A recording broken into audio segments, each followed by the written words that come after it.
wabarakatuh. Perkenalkan, nama saya Aldi Karya Gumilang dari Prodi Hukum Ekonomi Syariah dengan NIM 2402021110172.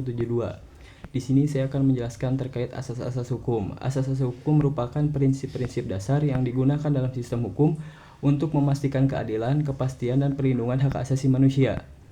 Di sini ada 15 asas yang saya akan jelaskan. Yang pertama itu asas legalitas. Asas legalitas menekankan bahwa tidak ada perbuatan yang dapat dianggap sebagai tindak pidana dan tidak ada hukuman yang dapat dijatuhkan tanpa adanya ketentuan hukum yang jelas sebelumnya. Untuk asas yang kedua yaitu asas kepastian hukum. Asas kepastian hukum menekankan pentingnya kepastian hukum dalam masyarakat.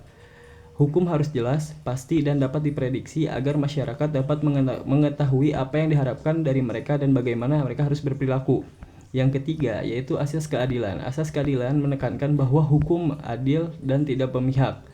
Hukum harus diterapkan secara sama terhadap semua orang tanpa membedakan status, agama, ras, atau latar belakang lainnya. Yang keempat yaitu asas kemanusiaan. Asas kemanusiaan menekankan pentingnya menghormati martabat dan hak asasi manusia dalam penerapan hukum. Hukum harus diterapkan dengan cara yang manusiawi dan tidak menimbulkan penderitaan atau kerugian yang tidak perlu. Yang ke-15 yaitu asas kesetaraan. Asas kesetaraan menekankan bahwa semua orang harus diperlakukan sama di depan hukum tanpa diskriminasi. Yang ke-6 yaitu adalah asas kebebasan. Asas kebebasan menekankan pentingnya melindungi kebebasan individu dalam masyarakat. Hukum harus dirancang untuk melindungi kebebasan individu sambil juga memastikan keamanan dan ketertiban masyarakat. Yang ke-7 yaitu asas tanggung jawab. Asas tanggung jawab menekankan bahwa individu harus bertanggung jawab atas perbuatan mereka. Hukum harus dirancang untuk memastikan bahwa individu yang melakukan kesalahan bertanggung jawab atas perbuatan mereka. Yang ke-8 yaitu asas proporsionalitas. Asas proporsionalitas menekankan bahwa hukum atau sanksi yang dijatuhkan harus proporsional dalam kejahatan yang dilakukan. Yang ke-9 yaitu asas keseimbangan. Asas keseimbangan menekankan pentingnya menyeimbangkan kepentingan individu dan masyarakat dalam penerapan hukum. Yang ke-10 yaitu asas perlindungan hak asasi manusia. Asas perlindungan hak asasi manusia menekankan pentingnya melindungi hak asasi manusia dalam penerapan hukum. Yang ke-11 yaitu asas non-diskriminasi. Asas non-diskriminasi menekankan bahwa hukum harus diterapkan secara sama terhadap semua orang tanpa membedakan status, agama, ras, atau latar belakang lainnya. Yang ke-12 yaitu asas transparansi. Asas transparansi menekankan pentingnya transparansi dalam penerapan hukum. Hukum harus jelas dan dapat dipahami oleh masyarakat, dan proses penerapan hukum harus transparan dan akuntabel. Yang ke-13 yaitu asas akuntabilitas. Asas akuntabilitas menekankan pentingnya memastikan bahwa individu dan institusi yang berwenang menerapkan hukum bertanggung jawab atas perbuatan mereka. Yang ke-14 yaitu asas partisipasi. Asas partisipasi menekankan bahwa pentingnya melibatkan masyarakat dalam proses pembuatan dan penerapan hukum. Yang ke-15 yaitu asas kepastian hukum material.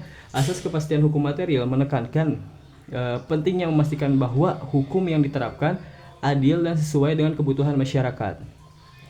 Untuk yang selanjutnya yaitu aliran positivisme hukum.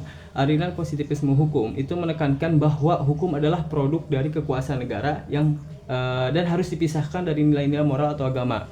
Aliran ini berpendapat bahwa hukum harus didasarkan pada norma-norma yang jelas dan pasti serta harus diterapkan secara objektif dan tidak memihak.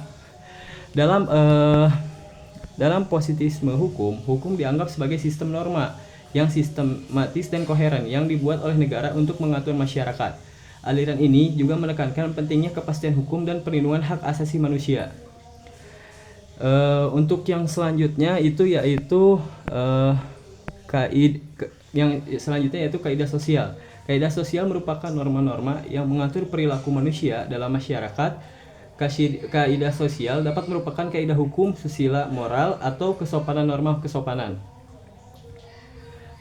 Kaidah hukum merupakan norma-norma yang ditetapkan oleh negara dan dapat dipaksakan melalui sanksi. Susila merupakan norma-norma moral yang mengatur perilaku manusia dalam masyarakat.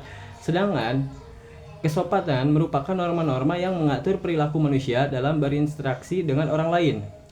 Dalam masyarakat, kaidah sosial itu Dalam masyarakat, kaidah sosial itu memainkan peran penting dalam menjaga ketertiban dan keharmonisan. Oleh karena itu, penting untuk memahami dan menghormati kaidah sosial yang berlaku dalam masyarakat.